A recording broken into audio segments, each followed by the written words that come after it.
Isa sa pinakamalaking proyekto na tinutukan ng ating gobyerno ngayon ay ang LLRN o Laguna Lakeshore Road Network. Ito yung kalsadang lilibot sa buong circumference ng Laguna Lake. Primarily funded through a combination of international loans, including the nearly 1.7 billion financing package from the Asian Development Bank or ADB, and a 905.26 million loan from South Korea via the Export-Import Bank of Korea o KEXIM. The project is key infrastructure initiative under the Build Better More program of the Philippines. So ayan, ito yung proyekto na dapat tutukan din nating mga mamamayang Pilipino dahil baka matulad na naman ito na nahokus-pokus tayo sa mga nagdaang proyekto ng administrasyon na kung saan ay wala namang nagawa talaga yung flood control project o sa ngayon ay nagiging ghost project. Ngayong araw ay silipin natin itong parte dito sa Binangonan, Rizal kung saan makikita natin yung ginagawang kalsada na dito. Sisilipin natin kung gaano na nga ba kahaba at gaano na ba kalaki yung nagiging progreso simula nung inumpisahan ang proyektong ito dito sa Laguna Lakeshore Road Network Project. Sinasabi ang naturang kalsadang ito ay design na parang expressway, ngunit ito ay walang toll fee. Kung ibig sabihin, ito ay free para sa ating mga mamamayang Pilipino. At magkakaroon din ito ng trumpet design na interchange sa may parteng Sukat Interchange. The main project has two main phases designed to enhance connectivity along the Laguna de Bay shoreline. Phase 1 focuses the western coast from Taguig to Calamba, while the Phase 2 covers the eastern portion. Phase 1 alone has 8 interchanges in Sukat, Alabang, Tunasan, San Pedro, Binyan, Santa Rosa, Cabuyao, Calamba. It covers a 37.6 kilometers of road, including viaducts and embankments stretching from Lower Bicutan in Taguig to Calamba, Laguna. While the phase 2 of the project will cover 71.5 km of road traversing the eastern side of Laguna Lake from Binangonan, Rizal to Calamba, Laguna, and planned to have 9 interchanges including areas like Tanay, Pililla, and Los Baños. The overall project involves both Phase 1 and Phase 2 aimed at boosting transportation in Calabarzon region. So, ayan, dito tayo sa Barangay Kalumpang, Angono. So, yung natatanaw natin dyan, ayan, yung Manila East Road, tagos ito ng Calamba, yan, Santa Cruz, hanggang dito. Tapos, itong kalsada na to na bagong ginagawa. Ito yung pinaka-access road papunta dun sa ginagawang Laguna Lakeshore Road Network, no? Ayan yung makikita niyo mahaba na hanggang doon na yan. Nagagawa. Dito yan sa may Barangay Kalumpang. Angono, Rizal. So, makikita niyo sa ating drone shot, dito ay ayan elevated, napakataas ng kalsada at sementado na yung kanilang diyan. Kalsada. Hanggang doon yan, makikita niyo sa ating drone, hanggang doon sa kabila. So subukin natin pasukin to kung kaya nating daanan ng motor hanggang doon. Sabi ni ate, meron daw babaan din pagdating doon. Makikita niyo doon sa ating drone shot. Mahaba na rin tong ginagawang kalsada dito sa may Barangay Kalumpang, no. Sa kadugtong din ito doon sa may Taguig at Taytay, no. Ikutin ito ang buong Laguna Lake, no. Simula dito sa kung nasaan tayo ngayon, Angono, Rizal ay Binangonan pala, no. So pupunta natin mamaya doon sa may Angono. Ito ay dito tayo sa Barangay Kalumpang ng Binangonan, Rizal. So iikutin natin ito yung buong circumferential nitong Laguna Lake. So sa bandang Taguig ay may ginagawa na rin dyan, at yung bagandang Muntinlupa, part ng Calamba, ay may mga unti-unti na mga construction ng kalsada na makikita natin dyan. So hindi pa lang natin na-video, pero sa susunod ayan ay pupuntahan natin. So sa ngayon nandito tayo sa may Binangonan, Rizal, no. So punta natin doon yung part na yon. Subukan natin pasukin hanggang doon. May mga kubul-kubul pa dyan, siguro mga pamilya yan ng mga nagtatrabaho dito, no. So try natin kung may madadaanan pa tayo doon sa kabilang yon. Subukan natin baybayin to. Ang sabi ng mga nakatira dito ay meron daw labasan doon sa kabilang yun, sa dulo. Doon sa makikita natin sa ating drone shot, medyo mataas yung kalsada, pero sabi meron daw babaan doon ng motor. So try natin pasukin. So ito na yung section ng Laguna Lakeshore Road Network dito sa may Binangonan, Rizal, no. Pwede rin pala magpatayo ng bahay dito. Ayan, may mga bahay dyan. O subdivision ba yan? May mga magagandang bahay na tinatayo dyan na yan, subdivision o kanya-kanyang mga lupain na yan. Title, titulado din pala yung mga lote mga lupa dyan, ano. Hindi ba tumataas ang tubig dyan tuwing tagulan?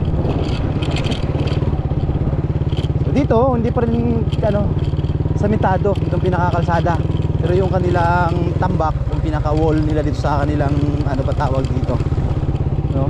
Sinampak kanila doon, tinaasan sementado na yung kanilang tambak. Ayan, magdadumping yata ng panambak itong dump truck. Oops. So doon nakita natin sa drone shot, sa kabilang yon ay mahaba na yun hanggang doon. I think sementado na yan, yung part na yan Subukan natin pasukin to. Dito ay talagang lupa pa to. Ayan, part ng Binangonan po to, guys, no? Barangay Kalumpang, Binangonan, Rizal.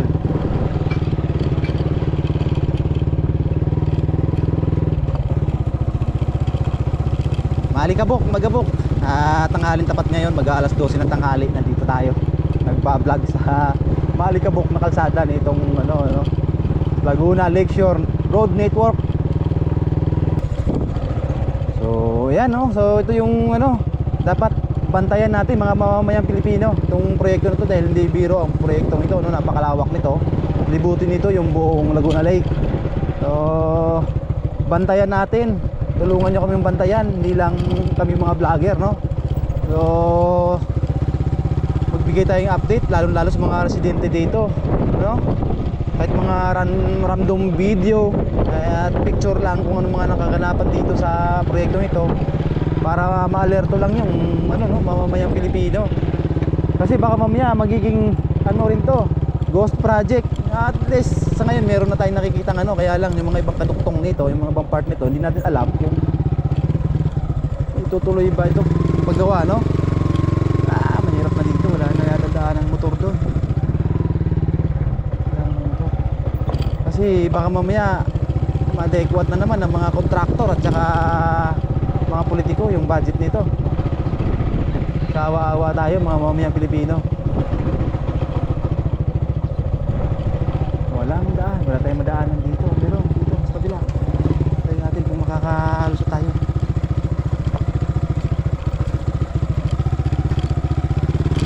Tayo baka may tao dito dun sa part na yun, yung nakapison na. Tayo natin kung may madadaanan. Tulog yata mga tao at alas 12 yung tanghali na, alas 12 na tanghali na, alas 12 tapat. Napakainit, napakaligap dito. So, sa part ng Angono, mamaya ay try nating daanan.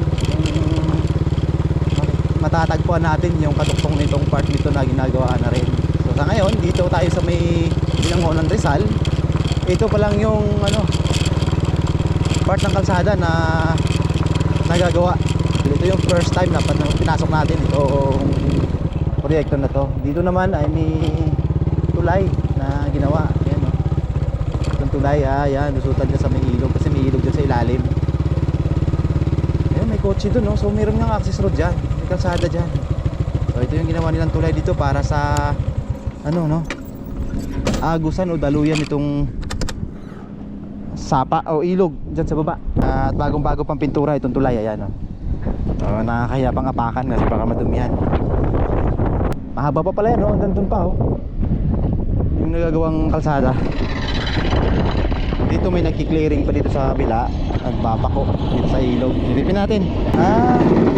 Nagbabaon sila ng bakal. So ayan nga ito yung tinatawag na sheet file, no? So, hindi ko lang alam. Ayan, pinapaunan nila kasi tatambakan yata yan, tapos sesementohin din. So ayon dito sa ating Google Map, may meron pang daanan dun sa kabilang yun, sa Medulo. So try natin bumaba.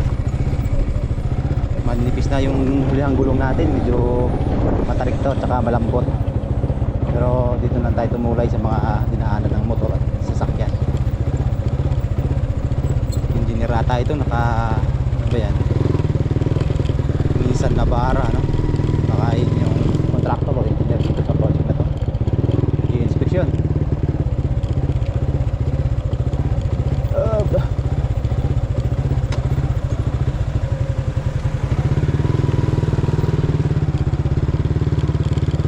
Singkit eh, mukhang Chinese.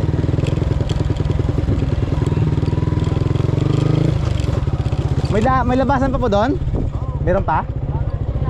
Thank you, thank you. May labasan pa daw doon pala sa dulo.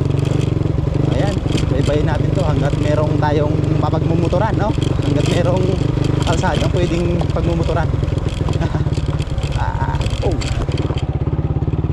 Makikita natin parang kakunti yung nagtatrabaho sa laki ng project na to. Ilan lang yung gumagalaw dito, no? Ibig sabihin ito talaga yung magtatagalan pa kasi tatambakan pa nila itong kabuuang gilid nitong mga kalsada bago nila sementuhin yung pinakakalsada mismo. Ayan. So precast na pala yung ginagamit nilang ano. So baba tayo, tingin tayo dito kung pwede tayong tumingin pagdahatay mo to. Tingnan natin yung kanilang ginagawa ditong paglalagay ng riprap patawag dyan. Ayan yung bakal, oh. Kita nyo naman guys, may pinailan ng bato tapos binakalan ng ganito. Oh ayan, I think ano ba to, 12mm ata to, ay 10mm na bakal. Bossing, ganang tanghali po. Ano po yun, sir? Ayan, silip lang ako sir sa ginagawa nating ano. Ano yung mga precast na yung ano nilalatag? Hindi po, sir. Binubuhusan nila. Binubuhusan? Oh. Ito forma pala. Oh, Forma pala yan. So ay forma pa yan. Akala ko precast na semento na yung nilalagay nila dyan. Sa kanila po yung precast, tapos na po yan. Tapos din sa kabila, mga precast yung ginagawa? Abaw na yung mga precast. Okay. Thank you. So ito yung ginagawa nila. Pinapailan muna ng ano, malalaking bato, mga boulders na yan. Tapos bago parang sininturunan lang ano, ito patong na lang kasi itong ilalim nito ay talagang ano na, tinaasan lang nila to. Riprap na yung ilalim. Tapos tinaasan na lang, no. So timim na bakal yung ginagamit. Sakit ay pwedeng lumabas. Dito may bakod. So, makakalabas pa kaya tayo doon o restricted area na yung part na yan?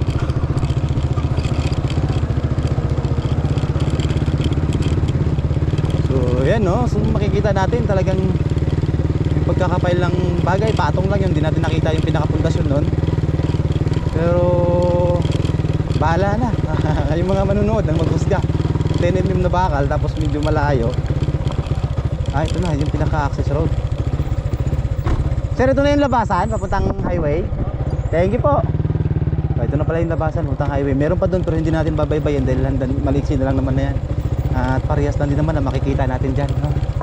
So ito, labas na tayo ng Manila East Road. Ito yung labasan. So, pagdating natin sa dulo highway dyan, yan na yung mga tanaw na natin yung mga sasakyan dumadaan. Yan ay Manila East Road. Tapos dito, yan ano to, Palangoy Basketball Court. Palangoy Barangay, no? Palangoy Barangay ba yan? So tayo oriented sa lugar na to. First time nating nagawi dito. Binangon ng Rizal po to guys. So yun, wala tayong microphone ngayon sa ating GoPro. So nakarekta lang tayo. I hope malinaw yung ating audio.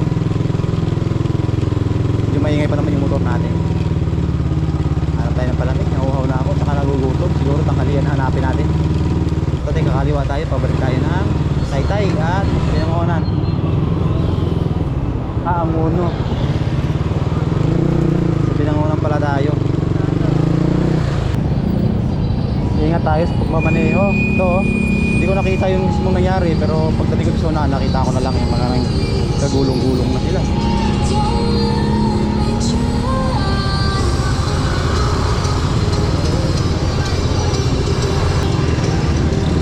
So, try natin kung may tulong tayo. Higilan tayo dito.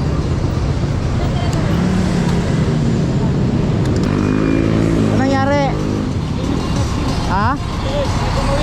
Kayo yung ano? Nasagyan? Naka-stand mo. Dapat hindi mo muna tinanggal. Dapat hindi mo, ikaw ano? Dapat hindi mo muna tinanggal yung motor. Tawag muna tayong investigador para ano. Pinicturean niyo ba? Nagpicture kayo? Paano yung mga basag-basag sa motor niyo? Asan yung motor niya? Asan yung motor niya?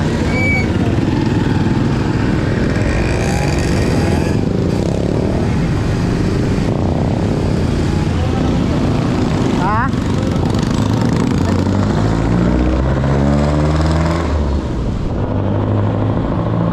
Bossing, kayong driver? Boss. Pasahero mo to? Oo. Ano ba yan? Asan yung motor mo? Yung puti? Sino, paano ba nangyari? Kasi ang layo pala sa kalak. Meron agad eh. Ha? Meron agad. Hindi, sakto na po yun. Eh, ito na una. Oo. Kasi yung may tatawid. Si Busing. Busing, ano masakit sa'yo, Busing? Masakit balikat nyo. Teka dito ka, hindi. Baka alam mo yung tawag ng ano, barangay. Ha? Tawag tayong patulong kay Kuya kay Busing, baka ano. Hindi, dito lang kami. Malapit na kasi kami. Umawit kasi kami siya, umusta. Hindi po kasi wala. Wow. Hindi po. Hindi po tayo maano. Tawag po tayo ng barangay o ano. Dapat may investigador eh, kaso nakahambalang sila. Wala ka pang 3 months sa Move It. Yes, sir. Kahit na, pero ano ka naman, di ba? Move It driver ka na talaga, rider ka na talaga ng Move It. So ibig sabihin, sakop ka na sa insurance ng Move It. Oo, sir. So dapat ito kanina nung nagkabanggaan kayo, bagay ano ka pa, tulig ka pa. Yes, sir. Picturean mo na yung motor mo tsaka si Kuya ito. Tapos hingin mo yung ID ni Kuya mamaya. Yes, sir. Picturean mo yung ID niya. Papasa mo yun sa insurance ng Move It. Pag-apply ka ng ano para kung ano mang sagutin mo dito kay Sir, mari-reimburse ng Move It. Kung ano man yung patakaran nila sa insurance kasi alam ko insured naman ng mga riders ng Move It sa ano eh. Tulad nito mga aksidente. Para hindi mo magiging cargo lahat ng ano ng magiging expenses or siya yung kabanggaan mo. Hindi ko alam kasi kung sino sa inyo ang may mali. Basta ayan, dapat ano, picturean mo to si Sir. Kasingin mo yung ID niya mamaya, picturean mo rin. Mga gastusin, pati yung ano, makipag-coordinate ka dun sa kasama mo. Magtulungan na lang kayong dalawa, huwag na kayong magsisiyan, mag-usap na lang kayo na maayos. Oo. Yung nakabanggaan mo. Kumrino yung nasa una, inabot ni Bossing at mayroon siyang pasahero, ayan, Move It rider. Kawawa naman si Sir, napakainit ng simento. Hindi namin magalaw dahil ano, may iniindang masakit si Sir na may milipit sa sakit sa kanyang balikat, no? So hindi tayo pwede makialam dyan. Hintayin namin yung ambulance na dumating. Ito na guys, dumating na yung ambulansya. Tapos may ali na nagabot ng payong para kay Sir. Nakakawa talaga si Sir yung may milipit sa sakit. Ito na yung ambulansya, dumating na. Umulas ba? Thank you dyan. Ha? Hindi po yata kinaya ng preno na inabot yung isang ano, may patawid eh. Oo. Pumreno daw yung nasa una kasi may tumawid. Hindi niya napansin kagad, sumalpok sa likod. Hindi niya kinaya siguro ng preno. Oo nga eh. Hindi ka malalim, 1, 2. Yan. Oh. Dito ka kuya, dito ako tayo. Yan.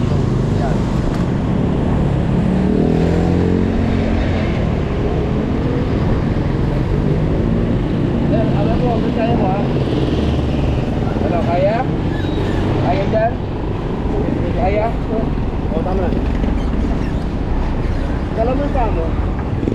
Waloktot mo ganun. Ito. Daliri. Okay, good. Kaya ko ngayon. Kasi mainit. Dito tayo sa ambulance mo ganun. Hindi ko na muna helmet ha. Kaya, wait lang. Para di tayo hirap sa ano. Diretso mo to. Para pag tayo mo. I-ready mo pang tayo kita ha. Sige, 1 2 3. Okay. Kaya mo yakbang sir. Kaya mo lang ha. Takbang. Okay. Kaya ba sir? Kaya. Dito tayo sa ambulance. Sa ambulance po. Magpapacheck up pa Sakay mo ba naman. siya kuya? Magpapacheck up ka pala sir sa ospital? Hindi. Ano ba yan? Magpapacheck up pala siya sa ospital.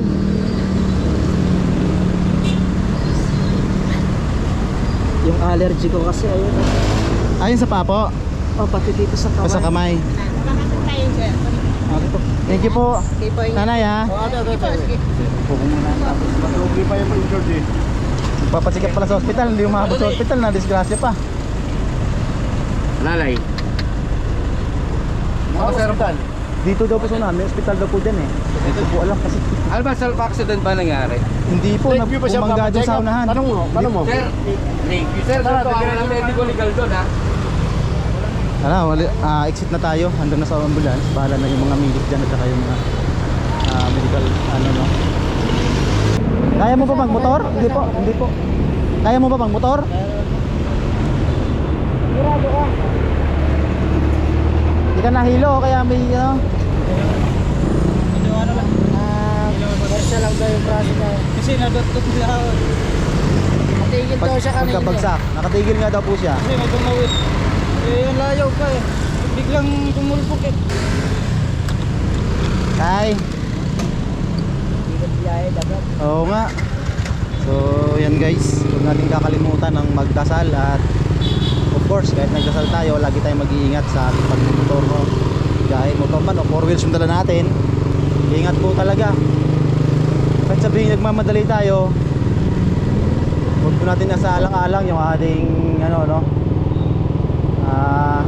kaligtasan.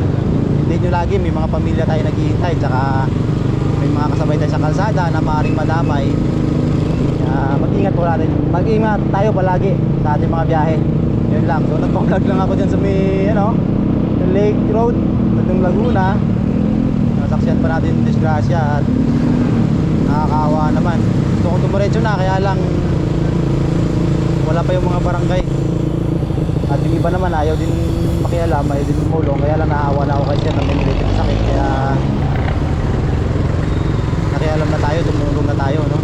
So yun, no, dito tayo sa barangay San Pedro, dito sa may Anguno, Rizal.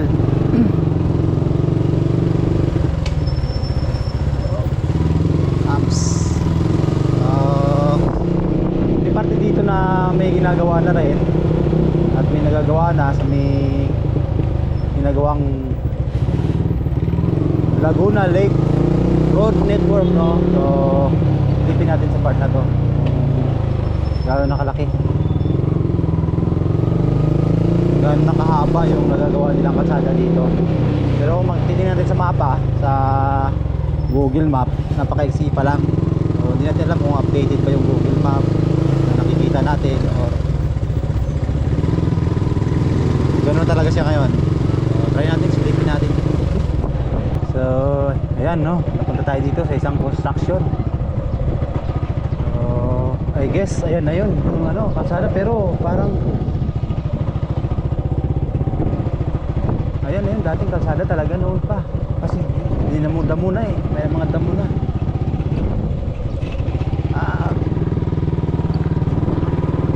Natin. So ito bagong ginawang kalsada, ito daw ay ang uno, bypass road. Ayun ang nakakalagay dito. Tapos may kalsada dyan sa kabila, yan, no? Baka yan yung magiging katuktong ng Laguna Lake Road Project, no? Lake Road Network Project. Try natin, titignan natin kung yan na nga ba yun.